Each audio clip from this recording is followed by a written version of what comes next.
active, and had recently started seeing someone after years of being alone. Things were going well until one night when the intimacy turned physical. He hadn't prepared. He thought everything would just come naturally, like it always had.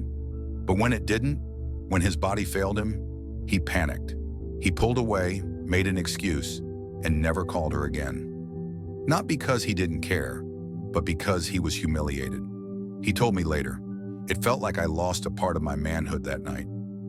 This is the price many older men pay when they don't understand the reality of aging and intimacy. It's not just a disappointing night, it's a blow to your identity, your confidence, your emotional well-being. And for some men, it becomes the beginning of isolation. They stop trying. They pull away from their partners. They lose connection, not just physically, but emotionally. And as that emotional distance grows, so does the loneliness, the resentment, and the belief that maybe their best years are behind them. But here's the truth I need you to hear. Losing spontaneity is not the same as losing intimacy. What worked at 30 was built on biology. What works at 60, 70, or 80 must be built on intention, communication, and preparation. That's not weakness, that's wisdom. It's maturity. And in many ways, it creates a deeper, more meaningful kind of connection. Planning for intimacy doesn't kill the magic. It protects it. It tells your body, your partner, and your heart that this matters. It gives you time to support your blood flow, reduce stress, avoid medications that interfere, and create the right emotional environment. More importantly, it takes the pressure off. When you stop expecting your body to rise to the occasion like it once did, you begin to find peace and pleasure in the process, not just the performance. But ignoring this truth comes with serious risks. I'm not just talking about emotional disappointment. I'm talking about men who have suffered heart attacks, strokes, or sudden drops in blood pressure because they tried to push their bodies too hard, too fast, without preparation. Intimacy, like any physical activity, demands respect. If you ignore that, if you treat sex after 60 like sex in your 20s, you may be gambling with more than just your ego. You could be gambling with your life. I've counseled widows who lost their husbands during intimacy because the men were too proud to admit they needed to slow down. I've spoken to men who ended up in the ER because they mixed blood pressure meds with enhancement pills without asking a doctor. I've seen too many men pay the ultimate price because no one warned them that aging changes the game, and you must play it differently. But the good news is this. Once you understand that intimacy in later life requires a different approach, everything begins to shift. Communication deepens, anxiety disappears, satisfaction returns, and most importantly, you reclaim your role. Not as the man you were at 30, but as the wiser, more grounded man you are now. So if you've been feeling disconnected, frustrated, or ashamed, know this: it's not the end, it's a new beginning. If you're willing to let go of outdated expectations and embrace a smarter, safer, more powerful approach to intimacy. Now that brings us to something even more urgent, because while most men focus on what's happening in the bedroom, they're ignoring what their performance is trying to tell them about their heart. And if you miss that signal, it could cost you everything. Secret 1, erections are a window into your heart health. Let me be honest with you. If you're over 60 and you've noticed changes in your ability to get or maintain an erection, you should be concerned, not just because of what it means for your sex life, but because of what it could mean for your heart. Too many men see erectile dysfunction as just a bedroom issue, an embarrassing inconvenience, something to joke about or quietly ignore. But what they don't know, what they were never told, is that a man's erection is more than just a sexual response. It's a cardiovascular event, one of the most sensitive indicators of blood flow in the entire body. And when that blood flow slows down, something much deeper is going wrong. I remember one patient, David. He was 67, married, still working part-time, staying active. He came to see me because he was having trouble in the bedroom. Nothing major, just not quite the same as before. "Probably just age, right, Doc?" he said with a laugh. But I didn't laugh. I asked him questions, ran a few tests, and something didn't sit right. I ordered a full cardiac workup. 3 weeks later, David was in surgery for a 90% blockage in his left anterior descending artery. the one they call the widowmaker. That night he called me from his hospital bed. He said, "I came in thinking I had a sex problem. Turns out I had a time bomb in my chest." What most men don't realize is that the arteries in the penis are smaller than the ones in the heart. That means they'll clog or narrow faster. If blood can't flow down there, it's a red flag that your bigger arteries, especially the ones feeding your heart and brain, may already be compromised.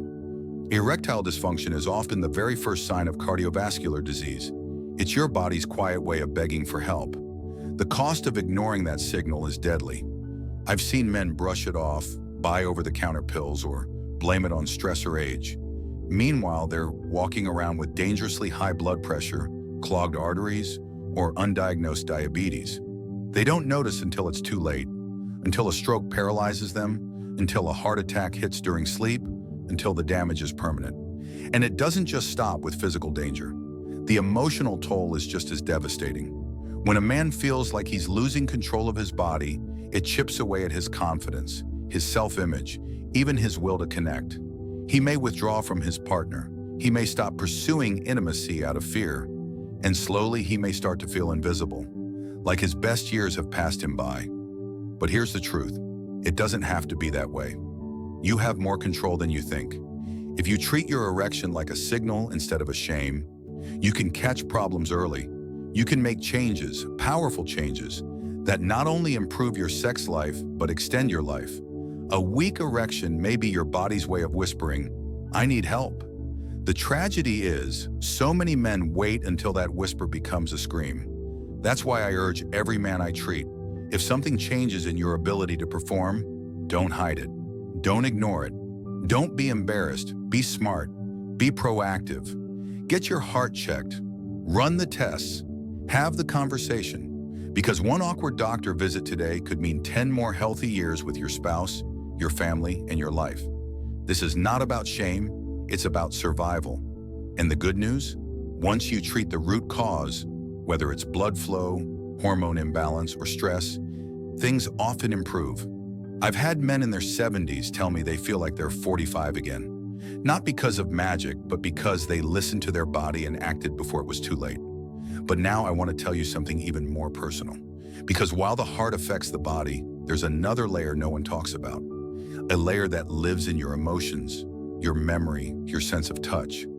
It's the part of intimacy that's never taught in medical school, but it's often the most healing. And without it, sex becomes empty, disconnected, and even painful. In the next secret, we're going to talk about the emotional power of sex after 60 and how the absence of that connection might be quietly damaging your health more than you think. Don't go anywhere. This next one, it might hit closer to home than you expect. Secret 2, sex isn't just physical, it's emotional medicine. I want you to think back to a time when you felt deeply connected to someone, not just physically, but emotionally.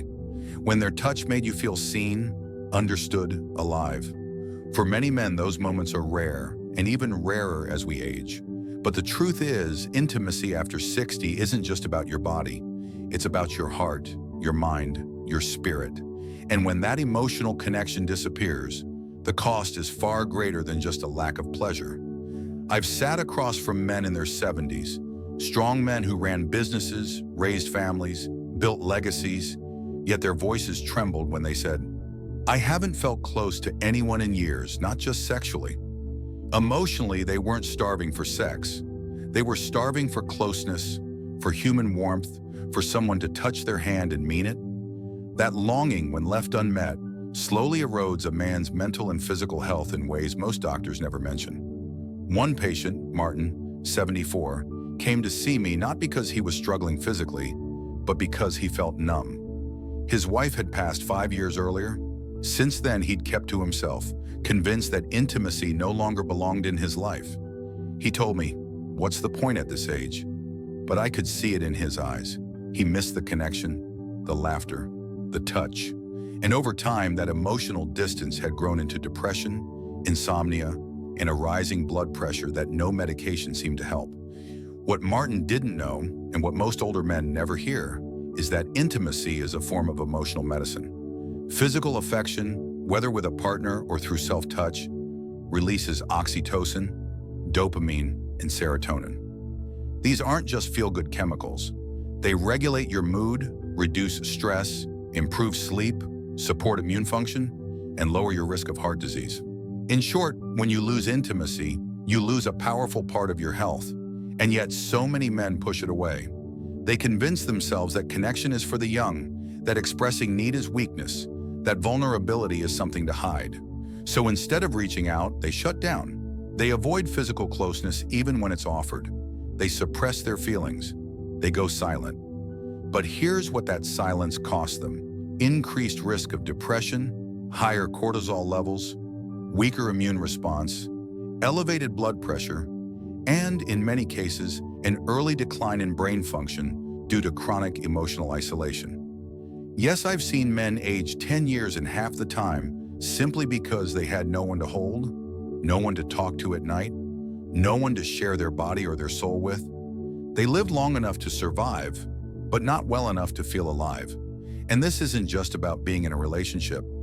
Some men are in marriages but haven't truly connected with their spouse in decades.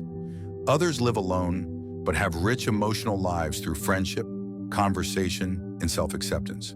The point is, emotional intimacy is just as essential as physical health. Without it, you are running on empty. Now, I want to say something that may be hard to hear.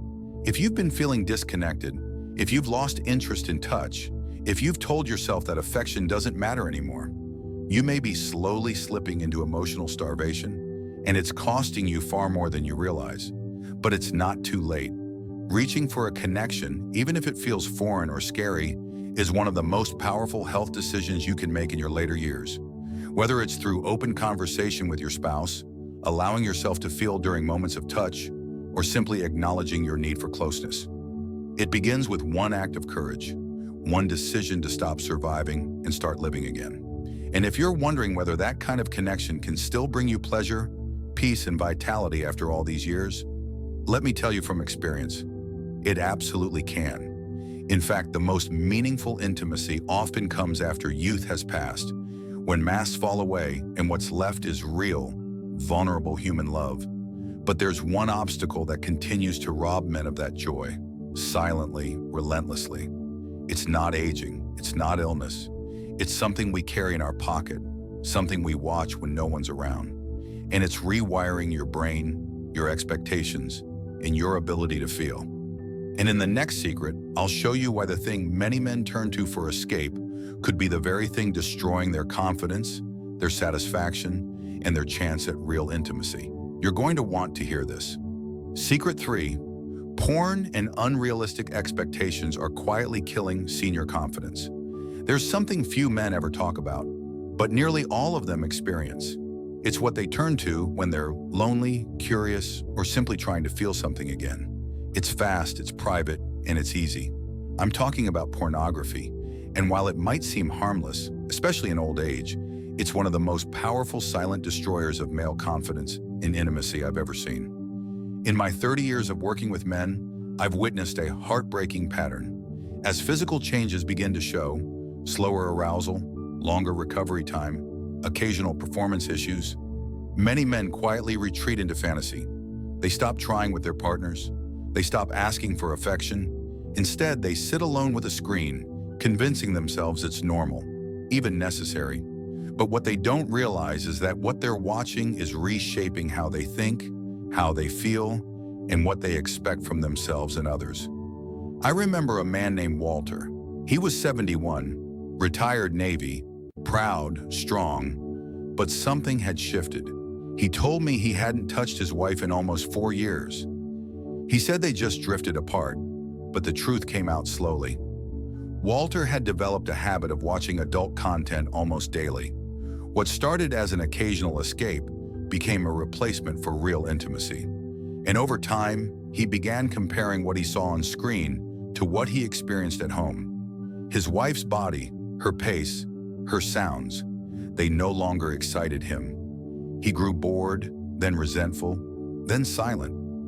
Eventually, she stopped reaching for him at all. This is the quiet cost of porn at an older age. It's not just what you see, it's what you stop feeling. Your brain gets used to artificial stimulation, unrealistic bodies, endless novelty, No emotion, no imperfection, and soon reality just doesn't measure up.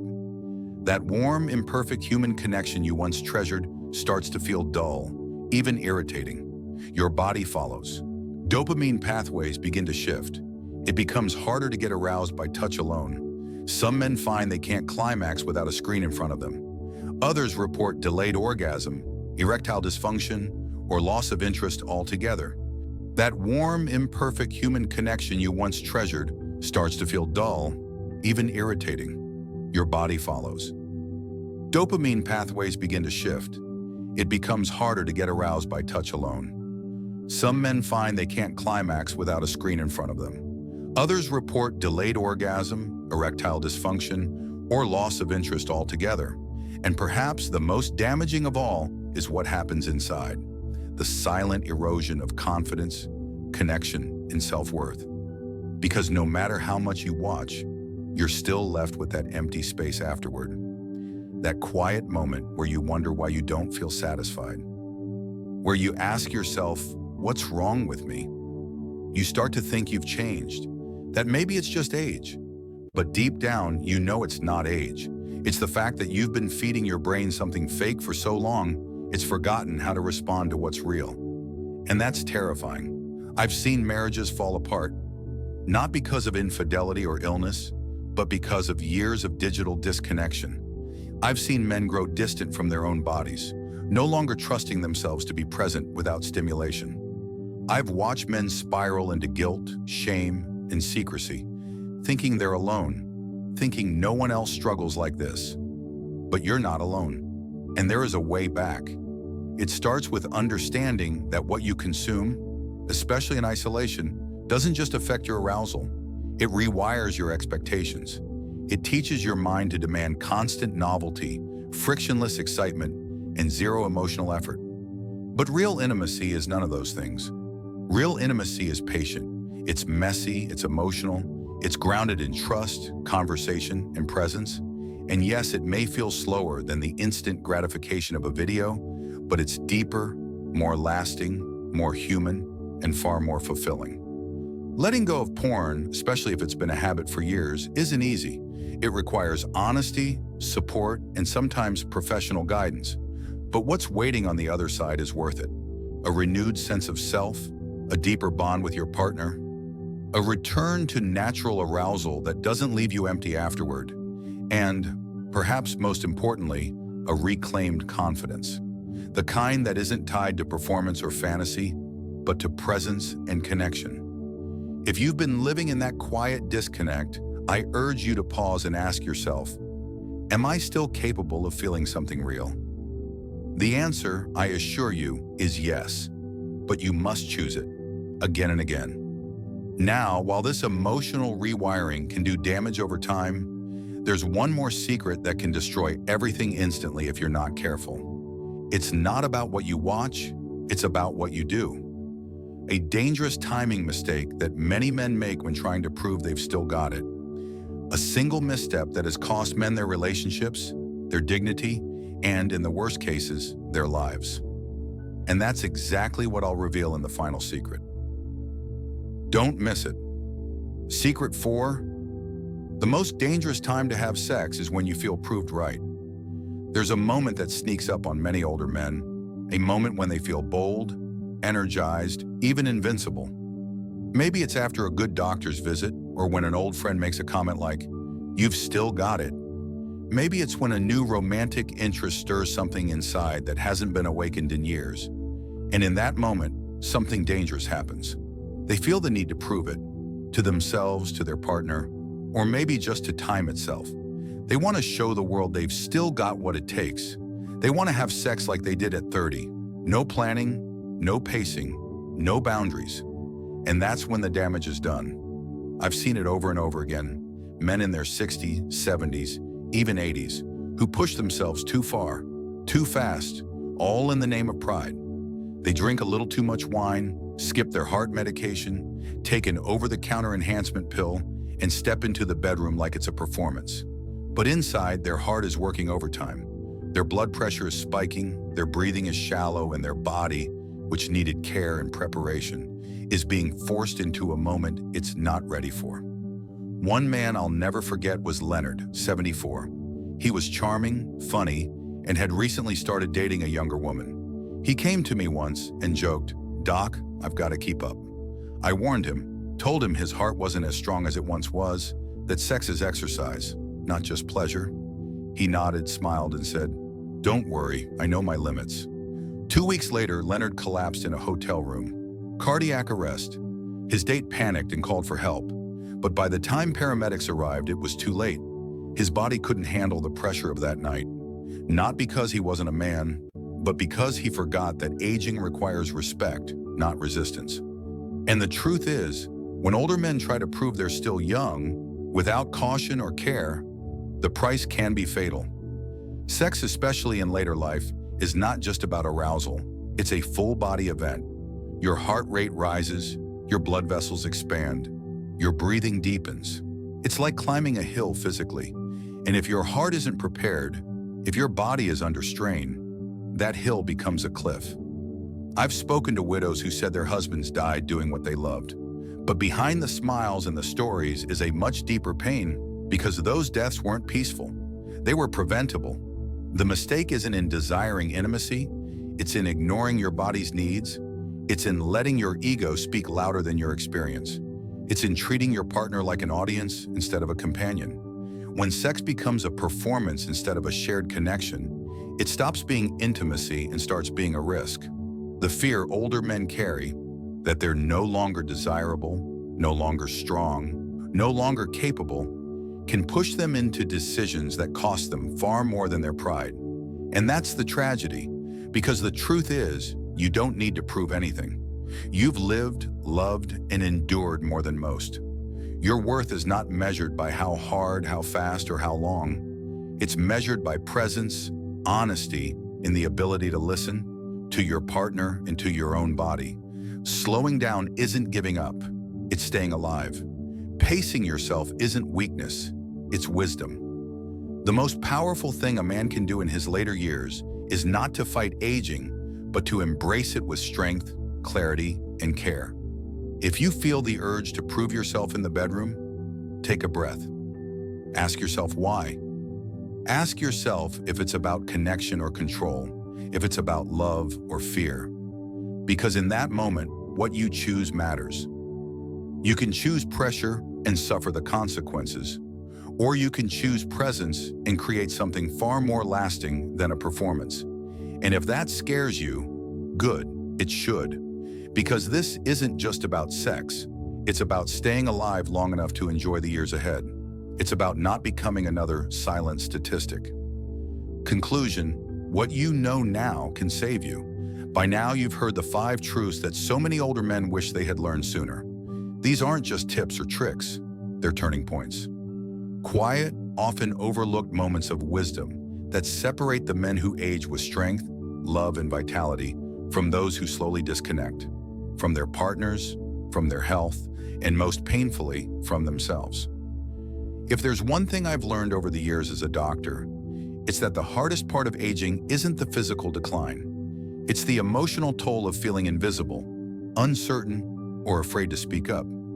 Too many men walk into my office thinking they're alone in their struggle. They believe what they're going through is embarrassing, unusual, or somehow their fault. But the truth is, your body isn't betraying you. It's just changing. And like any change in life, it requires understanding, not shame. Let's take a breath and reflect on what we've uncovered. First, we talked about spontaneity, the lie that sex should still just happen like it did at 25. But after 60, that mindset sets men up for failure, frustration, and sometimes dangerous outcomes. Planning is not weakness, it's wisdom. Intimacy becomes more meaningful when it's intentional. Then came the second secret, the one too many men ignore until it's too late. Your erection is a window into your heart. If blood isn't flowing where it used to, it may not be flowing to your heart or brain either. That warning sign could save your life if you choose to listen. The third truth took us deeper. Intimacy isn't just about the body. It's emotional medicine. It heals. It grounds. it connects. And when men cut themselves off from that emotional layer, whether out of grief, guilt, or pride, they begin to wither, not because they're old, but because they're alone in a way that breaks the soul. Then we address the fourth danger: pornography and the distortion of real connection. It starts quietly as a substitute for closeness, but over time it rewires how you feel, how you love, and how you see yourself. It's not just a habit, it's a habit that can rob you of your ability to be present, to be real, and to be fulfilled. And finally, the last secret. The most dangerous moment for an older man isn't when he feels weak. It's when he tries to prove he's still young, pushing his body past its limit for the sake of ego, for the illusion of youth. That single choice has cost men their health, their relationships, and, in some cases, their lives. But it's avoidable if you're willing to choose presence over pride. Now, maybe you saw yourself in one of these stories. Maybe you've been struggling in silence, too ashamed or too afraid to speak up. Maybe you've been telling yourself that these changes are just the way things go, and there's nothing you can do about it. But that's where you're wrong, because knowing these secrets puts you in a new position, not just to understand your body and your intimacy, but to reclaim control over both, to reconnect, to rebuild, to rewrite what these years look like. Not as a slow decline, but as a conscious, powerful chapter of your life. You don't need to settle for silence. You don't need to disappear into the background of your own story. You're still here, and your presence, your heart, your intimacy, they still matter. In fact, they may matter now more than ever. So here's what I'll leave you with. If anything you've heard today stirred something in you, if it made you reflect, made you uncomfortable, or made you hope, don't walk away unchanged. Talk to your partner, talk to your doctor, make that appointment, open that conversation, and most of all, stop believing the lie that this part of your life is behind you. It isn't. There is still so much more waiting for you. More connection, more pleasure, more healing, more love. But it starts with a choice. The choice to stop surviving and start living again. And if you're still with me, still listening, still open, I thank you. Because the men who change their lives are the ones who first find the courage to listen. You've just taken the first step. Now take the next one. If this message spoke to you, if even one part of it made you pause, reflect, or feel seen, I'd be honored if you'd let me know. Type the number 1 in the comments so I know you're still here, still listening, and still choosing to grow. And if you haven't already, take a moment to subscribe and tap the bell icon. I share honest, real conversations like this just for men like you, because you deserve more than silence. You deserve the truth and the tools to live your best years with strength, wisdom, and heart.